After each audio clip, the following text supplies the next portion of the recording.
बिल्कुल जी, हम एक कारखाने में पहुंचे हैं जहां पर पतंगों की तैयारी जो है वो ज़ोरों शोर से जारी है। और मेरे कप में आप देख सकते हैं कि किस तरह जो तीला है उसको तैयार किया जा रहा है, जो गुड्डियों पे जो है वो इस्तेमाल किया जाता है। मेरे साथ यकीनन यहाँ पर शहरी मौजूद है, इनसे जानते हैं। मुझे बताइएगा, आप लाइसेंस होल्डर हैं, कितनी मेहनत से एक पतंग तैयार की जा रही है, क्या कहें? जी जी सर, ये बड़ी मेहनत है सर। ये ना बांस के अंदर होता है पानी, ये पानी खुश्क हो रहा है आग के ऊपर। इसके बाद ये तिली बनेगी, तो उसके बाद गुड्डा बनेगा, फिर लोग उड़ाएंगे और आवाज लगाएंगे बो काटा।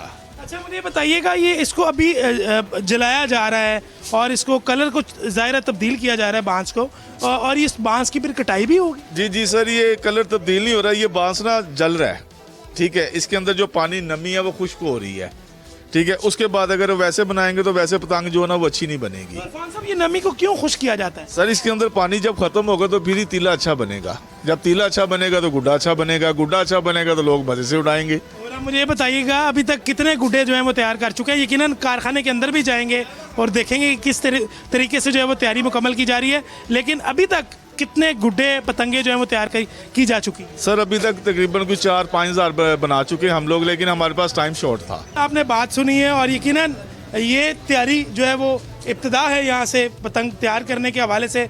बांस को जो है वो पहले जलाया जा रहा है और यहाँ का इसका पानी जो है वो खुश्क किया जा रहा है, और यकीनन अब देखेंगे कि पतंग को किस तरीके से तैयार किया जा रहा है, इसकी कटाई किस तरह की जाती है, और जिंदा दिलाने लाहौरी इस फेस्टिवल को किस तरह मना रहे हैं। आए दिखाते हैं आपको।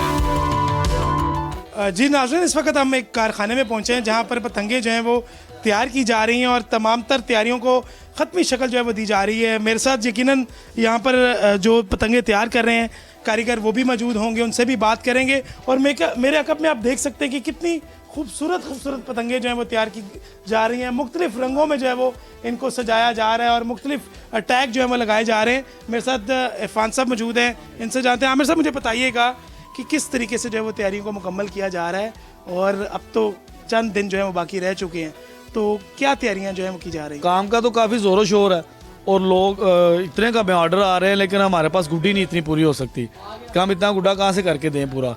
तो ये है कि अगर हमें टाइम मिलता कोई 5-6 महीने का तो शायद फिर कोई बेहतर हल हो जाता।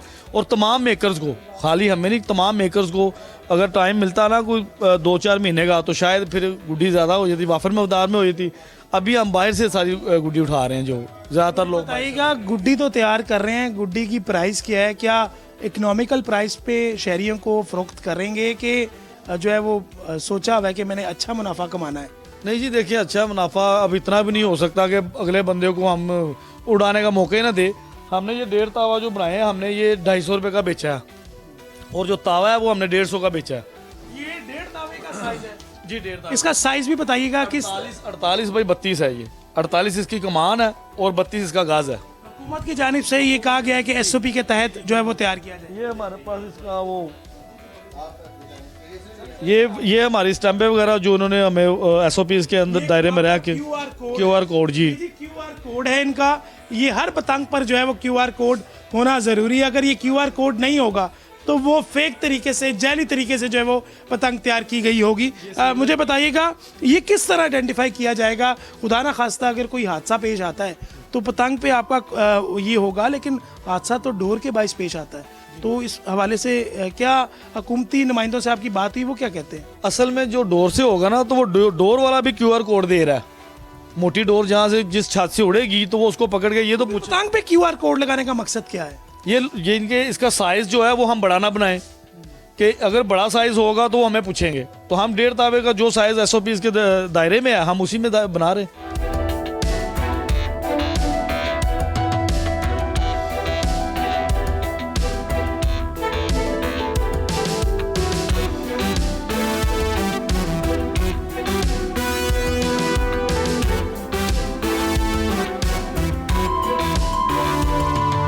अब हम बात करेंगे बसंत के हवाले से, और बसंत क्योंकि एक फेस्टिवल है और 25 साल के बाद ये फेस्टिवल दोबारा मनाने की इजाज़त मिली है और लाहौरी तो काफ़ी ज़्यादा एक्साइटेड हैं। लाहौरियों के साथ साथ जो अदाकाराएँ हैं वो किस तरह इस फेस्टिवल को देखते हैं, जो यकीनन पूरा दिन शोबिस इंडस्ट्री में काम करते हैं। आप और हमें अपने ड्रामाज दिखाते हैं और उसके साथ साथ अब ये त्यौहार को किस तरह मनाएंगे। मेरे साथ मैडम माम नाज मौजूद हैं, मशहूर अदाकारा हैं मुल्क की, और इनसे बात करते हैं कि बसंत फेस्टिवल को किस तरह देखती है। मैडम बहुत शुक्रिया वक्त देने के लिए। मुझे बताइएगा, बहुत बड़ा फेस्टिवल 25 साल के बाद आप दोबारा इस फेस्टिवल को मनाने जा रही हैं, किस तरह देख रही हैं इस फेस्टिवल? मैं बहुत ज़्यादा एक्साइटेड हूँ। मैंने ऑलरेडी पार्टी बारबेक्यू प्लान भी कर लिया है, अपने सारे कज़न्स और फ्रेंड्स को कह दिया कि मेरे घर पे आना है, हमने फेस्टिवल मनाना है, एंड बस मेरी एक्साइटमेंट का कोई लेवल नहीं है। यकीनन 25 साल का एक गैप, उसके बाद ये फेस्टिवल दोबारा मना रही हैं। तब तो आपकी उम्र भी बहुत छोटी होगी, क्योंकि ज़ाहिर आप और हम एज फेलो लग रहे हैं। तो आप उस टाइम को किस तरह जो है वो सेलिब्रेट करती थी जब बसंत, यकीनन बड़े आपके आप देखती होंगी, और किस तरह उस टाइम को और अब के टाइम को किस तरह देखती?